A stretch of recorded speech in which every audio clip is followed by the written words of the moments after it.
তুমি কে? 100 কোটি 1 টাকা। আপনি আমাকে চিনতে পারছেন না? সাহেব, সাহেব, তুমি এখানে আমাকে কিডন্যাপ করে কেন নিয়ে আসছো? যেই আগুনটা আপনি জ্বালাইতে গেছিলেন ম্যাডাম, সেই আগুনে আজকে আপনি জইলা পুইরা ছারখার হয়ে যাইবেন। আমি কিছু বুঝতে পারছি না, তুমি কে? আমার পরিচয় জানার কোনো দরকার নাই ম্যাডাম, সব প্রশ্নের উত্তর জানতে হয় না, কিন্তু কিছু কিছু প্রশ্নের উত্তর যখন মানুষ জানার চেষ্টা করে তখন আর সে বাঁচে না ম্যাডাম। না, বাবা, কি হয়েছে তোমার? তুমি এইভাবে চিৎকার করলে কেন? স্যার, স্যার কি কোনো খারাপ স্বপ্ন দেখছেন?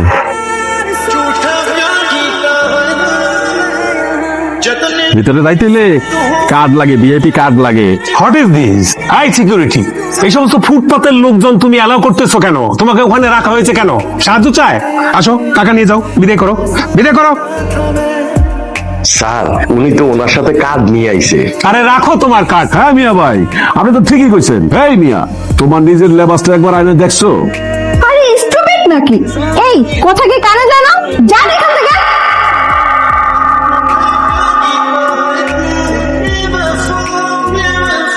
স্যার, এটা তো original VIP card sir. What? VIP invitation card? Excuse me, seat খালি আছে মানে সেখানে সবাই বসতে পারবে না। ওই মিয়া, আপনি এখানে বসছেন কেন? আপনি আমার ম্যাডামরে চিনেন? উনি বাংলাদেশের one of the best businessman, আর আপনি একটা ফকিন্নির পোলা হয়ে এখানে বসছেন না? উঠেন। সম্মানিত সুধী, আসসালামু আলাইকুম। চৌধুরী ইন্ডাস্ট্রিয়াল ল্যান্ডে নিলাম কার্য শুরু হতে যাচ্ছে। বিড শুরু 1 কোটি টাকা। 1 কোটি 1 কোটি 2 কোটি 2 কোটি 2 কোটি 1 3 কোটি 3 কোটি 3 কোটি 1 5 কোটি।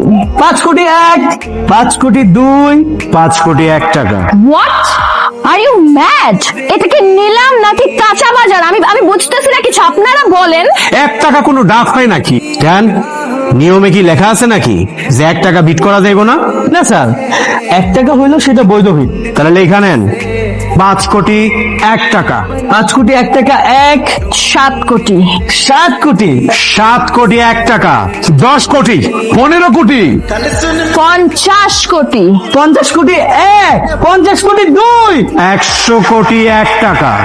100 কোটি টাকা। 100 কোটি 1 টাকা 1 100 কোটি 1 টাকা 2 100 কোটি 1 টাকা 3।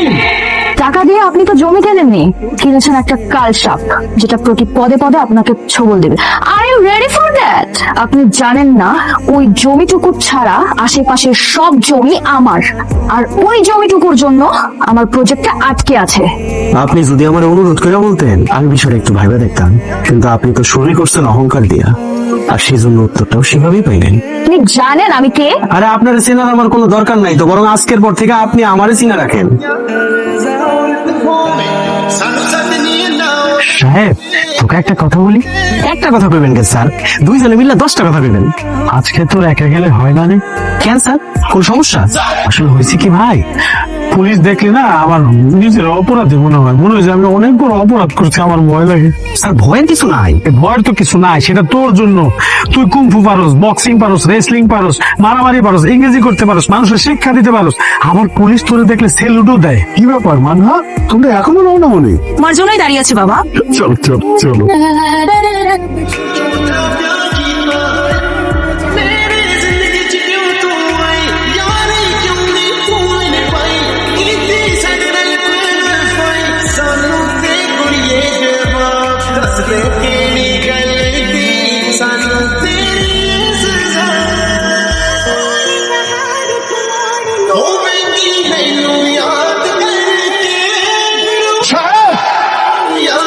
সাহেব, তুমি আজকে যা করেছো কোন ড্রাইভার তার মালিকের জন্য তা করে না। একজন সন্তান তার বাবার জন্য যা করতো তুমি ঠিক তাই করেছো। স্যার, আমি শুধুমাত্র আমার দায়িত্বটা পালন করছি। সাহেব, এখন কি খুব ব্যথা করছে? না ম্যাডাম, খুব বেশি ব্যথা কোথায় লাগবো, সামান্য একটু আঁচল লাগছে।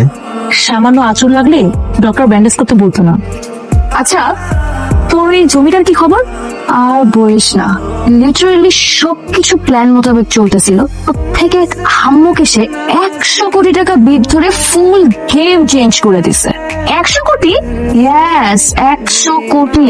ওই লোকটাকে যদি তুই দেখিস না, তুই কোনোভাবে এটা ভাববিও না যে সে এতটা রিচ হইতে পারে কিংবা তার এত ক্ষমতা থাকতে পারে। আমার বাবা আমার জন্য নতুন একটা ড্রাইভার নিয়োগ করেছে, কিন্তু ওকে দেখলে না একদমই ড্রাইভার মনে হয় না। কেউ কেউ ওকে দেখলে সেলুট করে, আবার কেউ কেউ স্যার স্যার বলে ডাকে, কিন্তু ও এমন একটা ভাব করে যেন ভাজা মাছটা উল্টে খেতে জানে না। ম্যাডাম, আপনি চা। কি ব্যাপার সাহেব, তুমি এখানে? তোমাকে না আমার বলেছে বিশ্রাম নিতে। ওয়েট, আপনি এখানে কি করছেন? এই, তুই কি সাহেবকে চিনিস নাকি? আপনি আমাকে চিনতে পারছেন না? Are you kidding? এই জীবনে প্রথম আপনার লগে আমার দেখা হইলো, আপনার জিম্মু হইতে। বল, এটা হতেই পারে না। আচ্ছা দোস্ত, আজকে তাহলে আমি যাই। বস বস আমার এখন খারাপ ফ্রেন্ড বস, আমার ভুল হয়ে গেছে বস, আমি বুঝতে পারছি না বস। গাদ্দারের বিচার আদালতে হয় না, হয় আমার সামনে।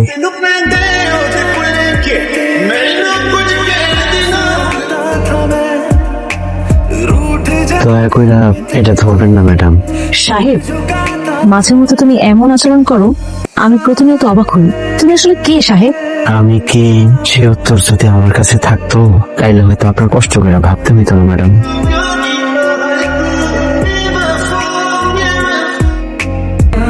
আরে সাহেব, ভাই আপনারা কারা, এখানে কেন আছেন, আবার কি নিতে আছেন? আপনিই তো জনাব কাদের সাহেব। যে আমি কাদের, এই জমি কার? আমি আছি না, নাই। এই জমির মালিক যে, জমির দলিল তার কাছেই থাকুক। বাহ, আপনি কেডা বাবা? স্বয়ং ফেরেশতা হয়ে আমার ঘরে আইলেন, আপনি তো আমার জমি ফেরাইয়া দিলেন, সেই সাথে আমার বাঁচার আশাও ফেরাইয়া দিলেন বাবা। বাজান, অন্যায়ের কান্নার উপর দাঁড়ানো ইমারত বেশি দিন টিকে না। আর যেই জমি মানুষের চোখের পানিতে ভিজে, আমি সেই জমি কিনি কিন্তু দখল করি না। যার জমি তারে ফিরে আটি। এই ঋণ আমি কোনোদিন শোধ করতে পারবো না। আল্লাহ আপনার মঙ্গল করুক বাবা। কি বাবা হিমেল, তুমি এখন আসলি? বাবাকে বাসায় রেখে তারপর আবার আমার অফিসে যেতে হবে?